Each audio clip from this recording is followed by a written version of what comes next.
Thank you for listening to this episode of Changes Big and Small. This is your host, Damian. Changes Big and Small will help you live your life with intention and purpose. In each episode, I invite you to take action to build a life that you want. When you engage with a decision, you're looking at making a change. That change will upset the status quo. So this means you have a choice to make.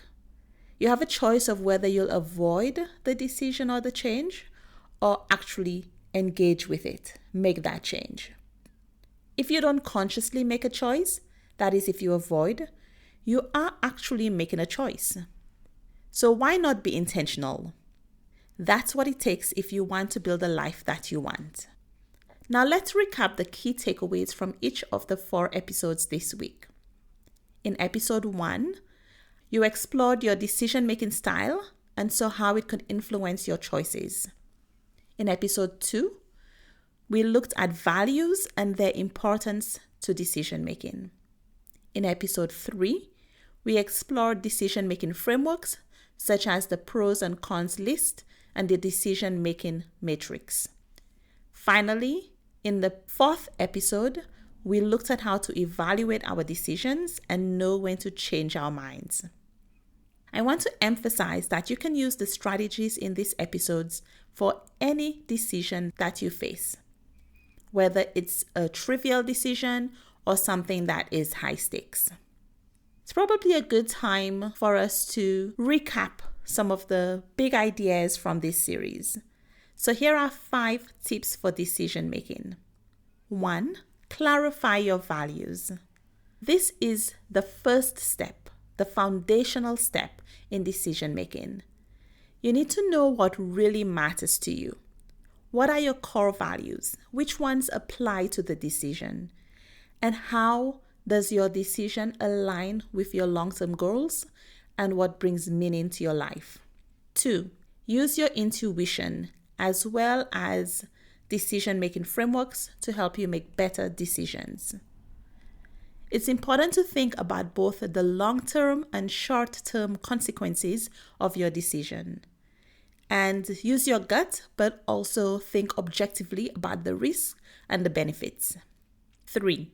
Seek diverse perspectives. Don't be afraid to ask for help. Ask trusted friends, mentors, or professionals for their perspective. Gain different viewpoints so that you understand the issue really well and can make an informed decision.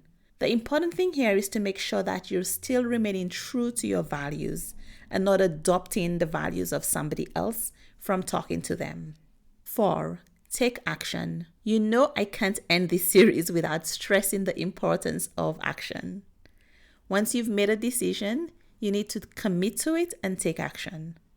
Avoid second guessing yourself and focus on the steps you need to take to move forward. Apply the steps one by one, but continue to take forward action to reach your goals.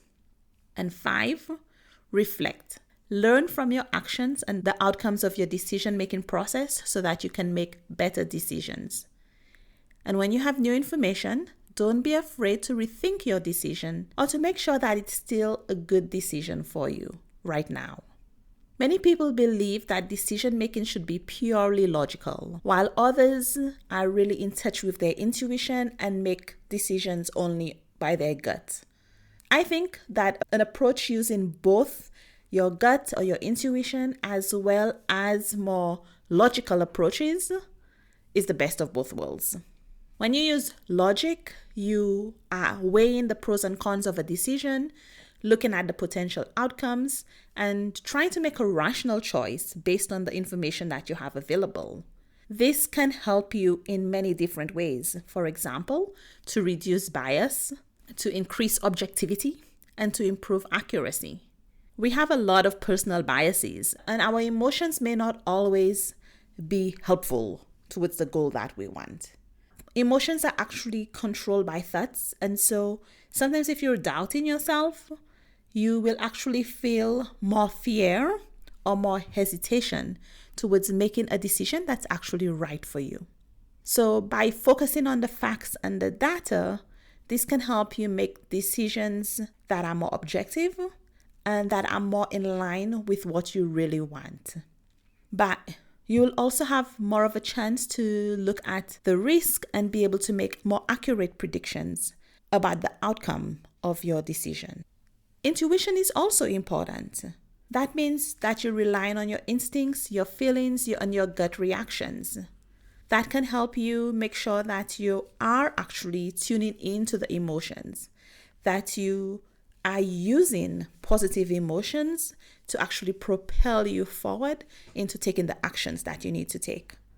Intuition also helps you identify hidden factors. So sometimes things are not immediately apparent to you through logical analysis, but your intuition can feel that something is a bit off. I shared in a previous episode about how when I thought about where to live, the option with the biggest score did not feel right. And so there were some hidden factors that I hadn't considered that were very important for my analysis. And intuition is great for coming up with creative ideas.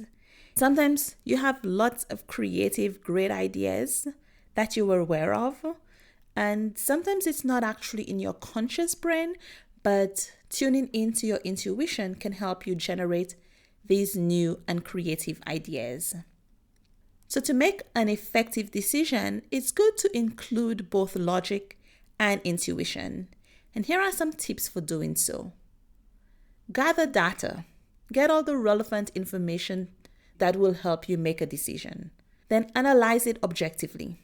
Look at the pros and cons or use a decision-making matrix as we talked about in a previous episode.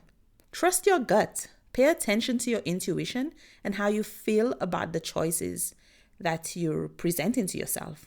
Check for bias. Be aware of your personal biases and how they may be affecting your decision-making process. And test the decision. Once you've made a decision, evaluate it. Think about the outcomes, look at them, and see if it really is the right choice for you. In conclusion, effective decision-making involves using both logic and intuition. You can make better choices by involving both your heart and your head. Your invitation this episode is to reach out to me and share your decision-making experience. You can reach me at Changes Big and Small on Instagram or email contact@changesbigandsmall.com. And that's a wrap. Thank you for listening to this series on mastering the art of decision making. I still plan to have a guest come and talk about intuition in a future episode. For next week, we're going to have something very different where I'm going to be chatting with a humorist. And I had to learn what that was too. So tune in to find out more. Thank you for listening to this episode of Changes Big and Small. If you've enjoyed this episode, please leave a review wherever you're listening to the podcast. This helps other people find the show.